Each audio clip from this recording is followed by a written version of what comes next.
आप देख रहे हैं एशियाई न्यूज़, भ्रष्टाचार और जुर्म के खिलाफ हर पल आपके साथ। नमस्कार, मैं chief editor anti corruption India news से आज उत्तर प्रदेश से कानपुर शहर में मौजूद हूँ। जैसा कि एक प्रकरण एंटी करप्शन कार्यालय में आया, वो एक पीड़िता का मैटर था। उसकी जांच के लिए एंटी करप्शन टीम आज पीड़िता के घर पर मौजूद है और मैं देखता हूँ पीड़िता की क्या समस्या, क्या प्रॉब्लम है, उससे रूबरू कराता हूँ। और एक तरफ जहाँ भी योगी सरकार कहती है कि महिला के सशक्तिकरण के लिए जोर दे रही है, दूसरी तरफ पुलिस विभाग उस पर बट्टा लगा रहा है। कहीं भी सिस्टम की कमी होने के कारण थाने से महिलाओं को न्याय नहीं मिल रहा है। एक तरफ जहां हर थाने महिला डेस्क लगी है, लेकिन पीड़ित दर दर भटक रही हैं। इसी तरह का एक प्रकरण हमारे संज्ञान में आया है, जिसकी जानकारी के लिए मैं आज मौजूद हूँ। आज पीड़िता से मैं मिल रहा हूँ और उनके परिवार से मिल रहा हूँ और पूछता हूँ क्या प्रकरण है, क्या मामला है। मैडम, क्या नाम है आपका? जी, ईशा गौतम। मैडम, ये आपका जो प्रकरण जो आपने एंटी करप्शन कार्यालय में शिकायत की है कि आपके साथ क्या अन्याय हुआ है, उस बारे में आपकी जानकारी के लिए मैं आया हूँ आपके घर पे। मुझे आप जानकारी दें, क्या प्रकरण है, क्या मामला है आपका? मेरे ससुराल वालों ने एक साल हो गया मुझे भगा दिया था और उस समय मैंने 100 नंबर पुलिस डायल कर पुलिस बुलाई थी। पुलिस ने हमको अर्रा चौकी भेजा, जहाँ पर उदय प्रताप सिंह जो थे वहाँ के इंचार्ज, उन्होंने जो है ना बोला कि तुम्हारा मैटर जो भी है उसको आप जो है ना क्या बोलते हम थाने से नहीं कर पाएंगे, आप उसको जो है ना कचहरी से जाके निपटिए। हमने उनसे पूछा क्यों, तो वो बोलते हैं कि ना तो तुम्हारे पास कोई सोर्स है और ना ही तो आप मतलब खर्चा करना चाहती हैं। ये किस थाने का मैटर है? जी, ये नौबस्ता थाने का। देखिए, ये नौबस्ता थाने का मैटर है, जहाँ महिला हेल्प डेस्क लगी है। उसके बाद पुलिस की क्या कार्रवाई और क्या रवैया है, उससे रूबरू करा रहा हूँ। पीड़िता किस तरह अपनी बयान में कह रही हैं कि पुलिस आपसे उन्होंने क्या पुलिस विभाग के कर्मचारियों ने कुछ पैसे की डिमांड की? जी हाँ, उन्होंने ये भी बोला कि अगर तुम खर्चा पानी करती हो तो तुम्हारी हम सुनवाई करते हैं, और वरना तो तुम अपने मैके में रहो जाके, हम तुमको फ़ोन करके बताते हैं। और उनके कहने पर मैं मैके चली आई और फिर उसके बाद जब मैं हफ्ते 15 दिन बाद अपने हस्बैंड को फ़ोन किया कि मुझे लेने आओ, वो मुझे लेने नहीं आए। और जब हम घर गए भी खुद अपने बेटे को लेकर, तो मेरे ससुर ने और मेरे हस्बैंड ने और मेरे देवर ने हमको मार के वहाँ से भगा दिया। एक जोड़ी हमको कपड़े तक नहीं लेने दिए। और फिर भी हमने 100 नंबर फिर पुलिस डायल करी, नंबर पुलिस बुलाया, तो फिर उन्होंने हमको अर्रा चौकी जाने को बोला। हम अर्रा चौकी गए, उन्होंने हमको सुबह से लेके शाम तक बैठा ले रखा और मेरी कोई सुनवाई नहीं करी। और ऊपर से बोल रहे थे ना तो तुम्हारे पास सोर्स है ना पैसा है, और यहाँ हम क्या तुम्हारी इंक्वायरी करें। और उदय प्रताप सिंह जो वहाँ के सीनियर है, उनको तो हमने कम से कम हफ्तों हम गए उनके पास, हमने रिक्वेस्ट भी करी कि हम कहाँ जाएं अपना बेटा लेकर, मेरा 4 साल का बेटा है, हम सर कहाँ जाएं बताइए, मेरे पास रहने के लिए आपने घर भी हमको घर में जाने नहीं दे रहे हैं, तो हम कहाँ जाएं। तो वो बोल रहे हैं अपने मैके में रहो जाके, केस लड़ो जाके, बस यही तुम्हारा हल है, हमारे पास कोई इसका हल नहीं है। और उस समय अगर वो चाहते तो हमें न्याय मिल सकता था, लेकिन आज हम साल भर से यहाँ पड़े हुए हैं और हम एप्लीकेशन सब जगह देते हैं, लेकिन वो लोग झूठ बोलते हैं कि हमारा केस लगा हुआ है। हालांकि ऐसा कुछ हमारा केसेस नहीं लगा हुआ है, फिर भी वहाँ की पुलिस और वहाँ के जितने भी मतलब कर्मचारी हैं वो लोग मानने को तैयार नहीं है ये बात। और ये आपके पति हैं, उनका क्या नाम है? उनका सुरेंद्र कुमार नाम है। ये सुरेंद्र कुमार जो आपके पति हैं, क्या ये आपका फेवर करते हैं या अपने घर वालों को फेवर करते हैं? अपने घर वालों का फेवर करते हैं, इसलिए कि उनके घर वाले बोलते हैं कि इनको छोड़ दो, या ऐसे ही वो पुलिस से उन्होंने अपना पक्का कर लिया है, इनकी कोई सुनवाई नहीं होगी, इनको साल 2 साल 4 साल ऐसे मैके में रहने दो, फिर उसके बाद हम तुम्हारी शादी कर देंगे। मेरा सारा दहेज का सामान से लेके हर एक चीज़, मेरे कपड़े तक रख लिए, लेकिन फिर भी कोई पुलिस कार्रवाई नहीं कर रही है। क्यों? उनको मतलब सोच रहे हैं ऐसे ही हम इनको छोड़ दें और दूसरी शादी करें, और दूसरी शादी में फिर हमको दान दहेज मिलेगा। जिस तरह इन्होंने अवगत कराया, इससे प्रतीत होता है कि इनके जो ससुराल वाले हैं वो दहेज लोभी हैं। वो इनसे जिस तरह से बर्ताव कर रहे हैं, सही प्रतीत हो रहा है कि वो दहेज लोभी हैं। और इनके खिलाफ शासन प्रशासन को मैं अवगत कराऊंगा। एंटी करप्शन टीम इसकी जांच करेगी और इसको एंटी करप्शन न्यूज़ के चैनल से इसको अवगत कराया जाएगा, शासन प्रशासन को भी। और मैं पूछता हूँ कि क्या कभी ससुराल वालों ने पैसे की डिमांड की आपसे? उन्होंने जब आज साल भर पहले घर बनवाया था तो उससे 2 साल पहले उन्होंने हमसे पैसे मांगे थे कि घर बनवाने के लिए पैसे दो। हमने कहा मेरे पास पैसे नहीं है, मेरे हस्बैंड जितना कमाते हैं उसी में आप बनवाइए, हम कहाँ से पैसे लाएं। उन्होंने कई बार ऐसे पैसे मांगे, हमने ला के दिया उनको। घर से जो मेरे हुआ 50,000 1 लाख जो भी हुआ हमने दिया कई बार उनको ला के, लेकिन उससे भी वो संतुष्ट नहीं हुए। घर बनवाने के लिए पैसा मांगा, हमने उनको घर नहीं दिया, तो मेरे हस्बैंड को जो भी उन्होंने कहा हो घर भी अपने छोटे बेटे के नाम करवा लिया। मेरे सास ससुर ने और मेरे देवर ने अपने नाम घर करा लिया और मेरे बेटे को और हमको निकाल दिया। कह रहे हैं जब पैसा तुमने नहीं दिया तो इस घर में तुम्हें रहने का कोई अधिकार नहीं है। और बल्कि शादी मेरी उसी घर को देखकर हुई थी। जब मैं शादी करके गई थी तो मेरा वही घर देखा गया था, उसी घर में मैं शादी करके गई। पर मैं आज मेरे बेटे को भगा के, हमको भगा के मेरे हस्बैंड बोल रहे हैं कि हम ये घर और सब कुछ जितना है सब अपने भाई को देंगे, मेरा लड़का ही नहीं है। ये मेन वो झूठा आरोप सब लगा रहे हैं ये फालतू का।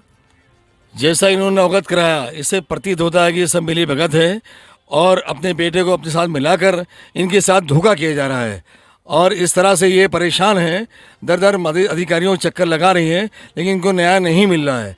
तो मैं भी शासन प्रशासन से यही कहना चाहूँगा, इनकी जो भी फरियाद है, जो भी कहना चाहती है, शासन प्रशासन से शिकायत करती हैं, उस पर संज्ञान लेकर उस पर कार्रवाई की जाए, दोषी को सज़ा दी जाए और इनको न्याय मिलना चाहिए। क्या आपका कोई बच्चा भी है? जी हाँ, मेरा एक बेटा भी है जो है 6 साल का। वो कहाँ है बच्चा आपका? ये देखिए, इनका एक बेटा भी है जिसकी उम्र 5-6 साल की है। और ये बेटा क्या नाम है आपका? बाप आरुष। अरुण बेटा, ये बताइए आपके पापा कहाँ हैं? घर पर। पापा आपसे प्यार करते हैं? ना। देखिए बेटा, बच्चा भी कह रहा है कि पापा आपको प्यार नहीं करते हैं। ये अपनी माँ के साथ अपने मैके में है। और मैं यहाँ देख रहा हूँ कुछ लोग और भी बैठे हुए हैं। मैं इनसे पूछता हूँ, आपका क्या नाम है? हमारा सुहागवती नाम है सर। स्वागती जी, ये आपकी कौन है? ये मेरी बेटी है सर। तो इनकी शादी आपने की, क्या सोच के की थी? कैसे परिवार में की जो आज ये परेशान है? और किसने शादी करा दी? वो तो परिवार तो हमने देखा तो हमें सही लगा, तो भाई हम तो उनके मन की तो बात जानते नहीं थे कि कैसे हैं कैसे नहीं है भाई। अब उनके ना हम दिल में तो झांक के देख नहीं सकते रहे कि वो किस तरह है किस तरह नहीं है। और वो हमारी लड़की को 6 महीना भी ढंग से नहीं रखी ने, जेवर छिना ली ने। और हमने इतना दहेज दिया ना कि 1 ट्रक भर के गई है पूरी। उनके मोहल्ले में खुद जान सकते हैं, पूरी ट्रक 1 भर के गई है। और वो लोग है एक दिन भी मेरी लड़की को सच नहीं रखी ने, ना कपड़े यहीं के सब कुछ पहनाया उड़ाया हमने। तब भी हम कहें जैसे तैसे गुजर बसर हो ही जाए एक जगह, हम दूसरी जगह तो नहीं जाना चाहते हैं कि चलो हमारी लड़की दूसरी जगह जाए।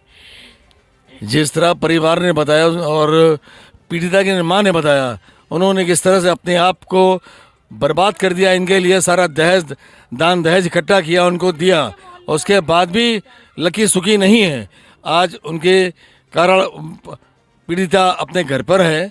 और उनकी माँ से पूछता हूँ, और बताइए कोई ख़ास क्या आप बताना चाहती हैं हमारे चैनल के माध्यम से? सरकार को क्या अवगत कराना चाहती हैं? हम यही बताना चाहते हैं कि मेरी लड़की को न्याय मिलना चाहिए और मेरी लड़की को घर रहने के लिए मिलना चाहिए और पति नीचे रखे और नीची तना रखा जाए और घर रखा जाए, घर मतलब मेरी लड़की को दिया जाए रहने के लिए। इनका कहना है मेरी बेटी को घर पर रखा जाए और अच्छी तरह से, और जिस तरह से मैंने उसी तरह उसको प्यार से वो रखें, मैं भेजने को तैयार हूँ। और भी यहाँ देख रहा हूँ कुछ लोग बैठे हुए हैं, मैं इनसे ही पूछता हूँ कि ये बताएं मुझे कि आप कौन हैं पीड़िता की? चाची इनकी। तो आप इनकी चाची हैं। आप क्या इनकी शादी में गई थी? हाँ गए थे। तो जो परिवार से इनकी शादी हुई है वो परिवार कैसा लगा आपको? अरे पहले तो अच्छा था, अब तो नहीं अच्छा है। हमारी लड़की को तो नहीं कायदे से लोग रखते हैं। तो आपका कहना है कि मतलब कि आपकी जो ये पीड़िता की कौन है? आपकी जेठानी की लड़की है, ये इनकी चाची हैं अब। और आपका क्या कहना है, आपको क्या शिकायत है? क्या शिकायत है? कायदे से रखे हैं और क्या शिकायत है इसमें? बोला अगर कायदे से रखेंगे तो आप भेजने को तैयार हैं? अरे अब भेजने के क्या तैयार हैं? जी आप क्या कहना चाहती हैं? हम तो यही चाहते हैं कि अपने घरे वो ढंग से रहा है, अपना रहा है और रखे नहीं कितना मेरी लड़की को। बस यही हम चाहते हैं, कपड़े दें और खाने पीने के दें, भगाएं ना, बस यही। चलिए आपकी बात मैंने सुनी और आज जरा आप भी इधर आ जाइए और जरा चलिए अच्छा आप भी बताइए कि आप कौन हैं इनकी? सर भाभी हैं आप इनकी भाभी हैं। आप इनकी शादी में गई थी? जी, गए थे तो वो परिवार कैसा लगा आपको? जी। पहले तो सही था, अब उन लोगों ने बहुत मतलब अत्याचार कर रहे हैं, लड़कियों को परेशान कर रहे हैं सर। तो हम लोग चाहते वहीं पे लड़की जाए रहे अपने घर पे, क्यों मतलब इधर उधर क्यों भगाएं लड़की को अपने। तो इसी वजह से हम लोगों ने शादी किया था। जैसे इन्होंने बताया कि शादी को अच्छा सोच के किया था, लेकिन ऐसे लोग निकल गए जिससे इन्हें तकलीफ है, लेकिन फिर भी चाहते हैं कि मतलब कि मैं अगर वो लोग सही ढंग से रखें मैं भेजने को तैयार हूँ। और मैं इस प्रकरण को शासन प्रशासन को भी अवगत कराऊंगा, कोशिश करूंगा ये अपने इनका घर बच जाए, नहीं बचे तो उनको इस तरह सज़ा मिले। मैं इसके लिए प्रयास अपने स्तर से करूंगा कि इनकी पूरी मदद करूं मैं। आपका नाम? मेरा नाम पिंकी है। पिंकी। इनकी आप कौन है इनकी? हम इनकी चाची हैं। आप इनकी चाची हैं।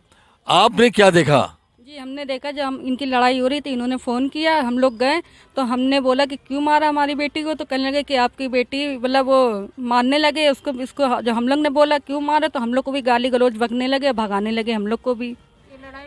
हम गए थे लड़ाई में। अच्छा तो आपने लड़ाई में गए तो क्या माहौल था वहाँ पे, कैसा क्या आपने कोई कार्रवाई की इसके बारे में? हमने कार्रवाई की थी, थाने भी गए थे, चौकी भी गए थे। उन्होंने कहा कि जाओ तुम जाओ, तुम्हारा कुछ नहीं होगा, और उन्होंने पैसा भर दिया है। तो आपका कहना है कि उस पार्टी ने पैसा भर दिया, इस कारण हम लोग की कार्रवाई नहीं हुई। आपका कहना यही है कि कार्रवाई हमारी नहीं हो रही है, उन्होंने पैसा भर दिया है।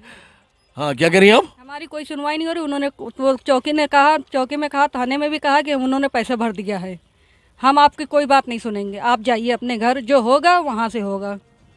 ये पुलिस का कहना है? जी ये पुलिस ही का कहना है कि उन्होंने पैसा भर दिया कि आप उस कार्रवाई नहीं होगी। नहीं कुछ नहीं होगा। देखिए जिस तरह उन्होंने बताया कि पुलिस का कहना है कि मतलब कि उन्होंने पैसा भर दिया है, अगर आप लोग भी पैसा भरेंगे तो मैं आपकी सुनवाई करूंगा, वरना मैं सुनवाई नहीं करूंगा। इसी तरह एक महिला और बैठी है, मैं सही पूछ लेता हूँ, वो भी कोई इनका क्या रिश्ता है इनसे? क्या नाम आपका? पूजा। आप कौन है इनकी? हम सर इनकी भाभी हैं। आपने क्या देखा? सर हमने यही देखा, इनकी लड़ाई होती है, वो कायदे से रखते नहीं थे सही से, और लड़ाई झगड़ा करते थे, ना कपड़े लत्ते कुछ नहीं खरीद के देते थे, हमेशा लड़ाई झगड़ा करना, बस बच्चे को भी कहते थे उल्टा सीधा। जिस तरह उन्होंने भी अवगत कराया, इस तरह से एक पीड़ित परिवार साथ मिला और मैं इनकी समस्याओं को मैंने सुना। अब इस समस्याओं को मैं अवगत कराऊंगा यहाँ के शासन प्रशासन को और इनकी कार्रवाई कराऊंगा। और आज जिस प्रकार से मैंने अवगत कराया, अगली अपडेट में मैं किसी और प्रकार से अवगत कराऊंगा। जब तक के लिए राष्ट्रीय अंतर्राष्ट्रीय खबरों से बने रहिए एंटी करप्शन इंडिया न्यूज़ के साथ। मैं चीफ एडिटर अतहर हुसैन, साथ में हमारे सत्येंद्र कुमार कैमरामैन। नमस्कार, जय हिंद। सब्सक्राइब करें हमारे YouTube चैनल को और बने रहें हमारे साथ।